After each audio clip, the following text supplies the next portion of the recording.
Hi, everyone. I'm Leo Anzoleaga, Senior Vice President of Residential Lending with Draper & Kramer Mortgage Corporation and the CEO of the Leo Anzoleaga Group. Questions have been coming up about interest rates, inflation, a possible recession. Will the housing market crash? And so what I wanted to do today is to break down the real estate dynamics to give you a clearer picture of what the market's actually doing right now and what we anticipate in doing in the next year. At the end of this, I also want to break this information down to practical how-tos for both home buyers, homeowners, real estate agent, financial advisors, so that it helps make stronger real estate decisions this year. A very special thanks to Barry Habib at MBS Highway for gathering this data. Let's get right into it. Inflation, the Fed, and recessions are all terms many of us have heard in the media, news, and meetings all year long, but very little has been done to give you the history of these three things and the impact they have on mortgage rates, both in the past and in the future. So before we dive into this data, let's actually define these terms. Let's start with inflation. Inflation is the rate of increase in prices over a given period of time. Inflation is typically a broad measure of the increase in the cost of living in a country. Now, many of us have seen its effect on the price goods and services around us. Inflation is actually now over 8% as measured by the Consumer Price Index. And while it may peak temporarily over the summer, we could see it come back down in late 2022. Now, why is that important and how does that affect mortgage rates? Well, inflation is the arch enemy of mortgage rates because a receiver of those mortgage payments typically receives a fixed payment over a long period of time. Because inflation makes things cost more, the money just doesn't go as far as you receive it. It's a fixed payment, but it buys less and less as inflation rises. If you're the receiver of mortgage payments, the only way, therefore, to combat higher inflation is to charge a higher interest rate to offset the more rapid rate of erosion. Now, this is important because that is the one primary reason why mortgage rates have gone up. Second, the Federal Reserve, the Fed funds rate hikes, and the balance sheet runoff, aka QT.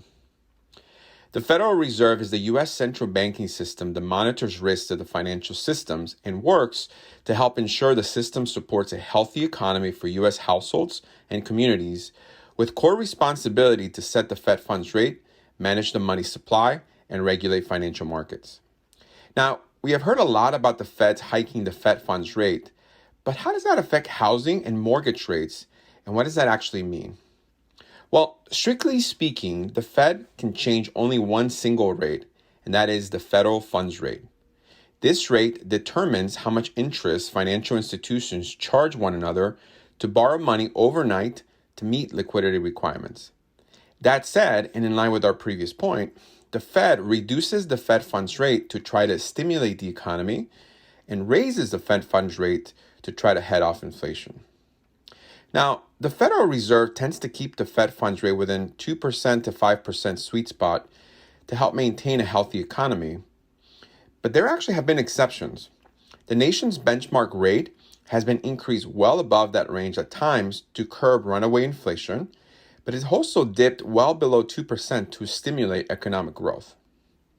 Well, what does that mean for fixed mortgage interest rates? Well, you'd be surprised because contrary to popular belief, whenever the Fed takes action with the Fed funds rate, in other words, raising it or lowering it, it typically has an inverse relationship on mortgage interest rates. For example, when inflation slows down because the Fed hiked the Fed funds rate to slow economic activity, mortgage rates respond favorably and actually decline. All that to say, I anticipate the Feds will be hiking the Fed funds rate quite a bit for the rest of this year. And again, counter to what you may think, that isn't necessarily a bad thing for mortgage interest rates. Balance sheet runoff. Since the beginning of the COVID-19 pandemic, the Federal Reserve has been supporting financial markets by buying $120 billion of U.S. Treasuries and mortgage-backed securities each month. Currently, the Fed is in the process of reducing or tapering the amount of assets purchased, but it's still adding to its balance sheets. That said, and simply put, balance sheet runoff, or quantitative tightening, QT as it is also known, is how the Fed plans to reduce the size of its balance sheet. Currently, as bonds mature, the Fed reinvests those proceeds back into the treasuries or mortgage securities. In other words, they take earnings and buy more treasuries and bonds. However, the Fed plans to forego reinvesting and allow those bonds to mature and not replace them, meaning as the Fed collects principal payments instead of reinvesting them, which is what they've been doing lately, that would allow for a portion of those run off the balance sheet and reduce their holdings, resulting in a fewer purchases of mortgage-backed securities and treasuries. Now, why is that important and how does that affect mortgage interest rates? Well, the Fed has amassed like $9 trillion between mortgage bonds and treasuries.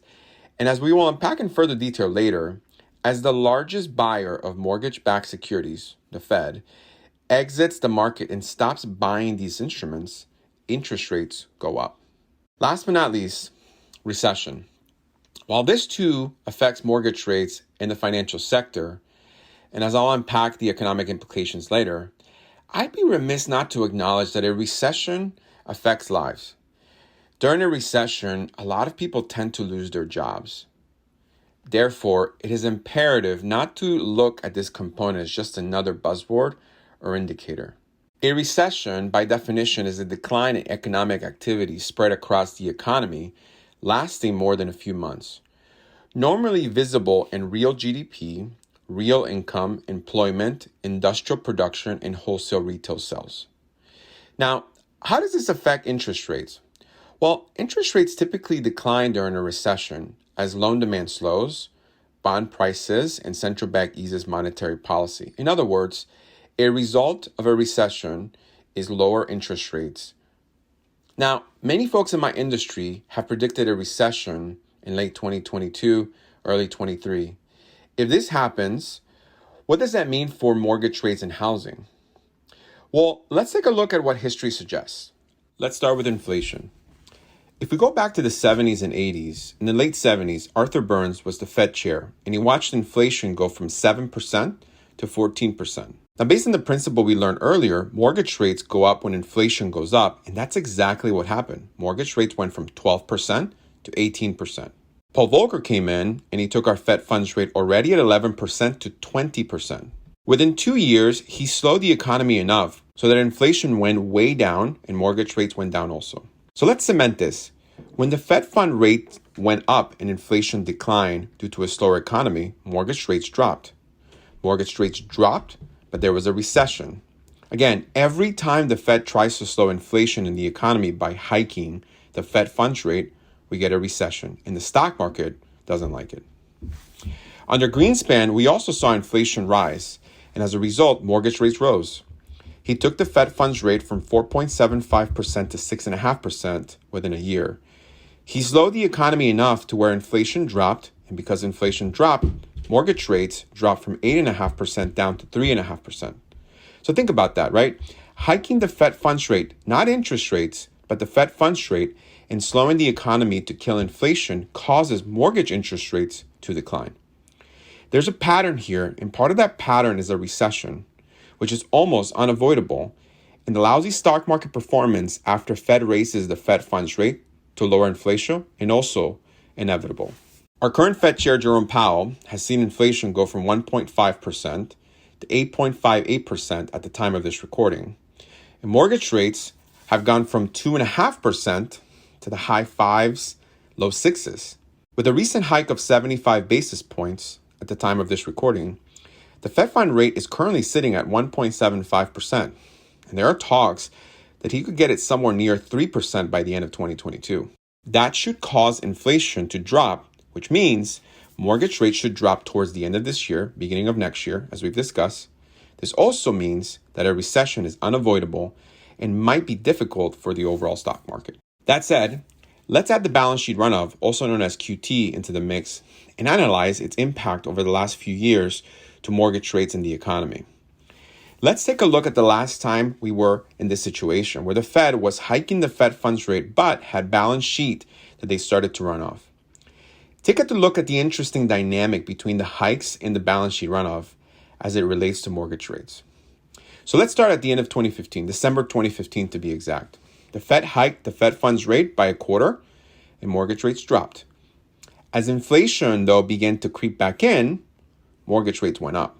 Then the Fed hiked the Fed funds rate again, and mortgage rates dropped. The Fed hiked a third and a fourth time here, and mortgage rates, after a bump up, continued to come down. Then there was the talk that the Fed's balance sheet runoff was in play. Similar to what we saw this year, rates started moving up when they began the balance sheet runoff. They began to rise, and as that runoff continued, even though the Fed hiked the Fed funds rate a fifth time, the runoff overwhelmed it. We started to see mortgage rates rise. Now, interesting note, the runoff overshadowed the hikes, and it took 3 additional hikes for it to get a hold and mortgage rates began to come down. They started to come down as the economy slowed, and that brought mortgage rates down even more. Then finally, when the Fed slowed the runoff because the economy was slowing, and as you see by the graph, you saw a significant drop in mortgage interest rates. So what is our takeaway here? Well, both the Fed funds rate hikes and the balance sheet runoff play a role in our market. And even though mortgage rates are a little bit elevated now, there's a bright future ahead in the coming months. Now let's talk recession and unpack why we believe that a recession is inevitable based on a few key indicators, but also what that means for mortgage rates in the housing market. I would like to start with this first indicator and an interesting dynamic called the inversion of the yield curve. The inversion of the yield curve means that the 10-year Treasury is yielding a lower rate than the 2-year Treasury. And that's abnormal because, in theory, the longer you tie your money up, in other words, the bigger the risk you take, the bigger the reward of the return. Simply put then, when the inversion happens, it's a great indicator of a recession. Now, not to get too technical here, but here's how that's calculated and how you can interpret this graph. You take the yield between the 10-year Treasury, which you can literally Google this number. Just type in 10-year Treasury yield minus the 2-year yield. Again, type it into Google. This will usually result in a positive number, as you can see on this graph. However, it is when you use that formula and you see the number result in a negative number that you have an inversion of the yield and thus a good indicator of a recession. Now, what does that mean for us? Well, if you look at this graph, you will notice that in the past year, the spread has been getting closer and closer, and until recently, in April to be exact, it went upside down for a small period of time. That spread has widened again. In other words, the number is positive again, but it's getting closer and closer again. That has a lot of people saying that there could be a recession in the wings, and we agree with that logic. Now, is the inversion of the yield curve a reliable indicator of a recession? Well, as you can see in this graph, the inversion has been pretty reliable throughout history. In the 70s, 80s, 90s, every time you got that inversion, a recession followed. The same thing happened in the early 2000s and late 2000s, and within 2019 to 2020's recession before COVID. Therefore, I really believe we will see the same here soon because, as Mark Twain always says, while history may not exactly repeat itself, it does tend to rhyme. There are other indicators too that we want to watch out for. One very reliable one is the unemployment rate. When the unemployment rate reaches its lowest level and starts to rise, it becomes a great indicator that we will have a recession. As you can see by this graph, and if we go back as far back as the 40s, once the lowest level of unemployment rate starts to rise, we hit a recession. We go to the 50s, same pattern. Unemployment rate starts to rise, we enter a recession. That is also the case in the 60s, 70s, 80s, 90s, early and mid 2000s with 100% accuracy. Now, here's where the unemployment rate is today. Now, could it get a little bit lower? Yes.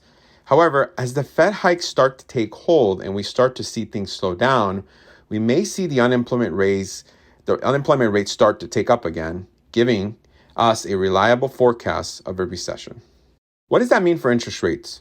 Well, as we discussed earlier, and as evidenced by this chart, we've seen mortgage rates drop after every single recession and by quite a bit. This is extremely important to note because we expect another one of those drops at some point in the first quarter of 2023 and maybe the end of 2022. Now, what about real estate? Recession has to be bad for real estate, right? Well, not exactly.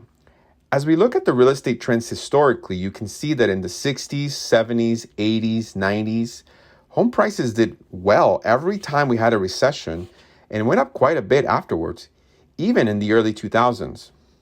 The one anomaly here was the housing bubble. When you have 0% down, no income, no asset, no job, poor credit score, in other words, you have a pulse, you have a mortgage type of loans, That is a recipe for a housing bubble and a crash that leads to a recession.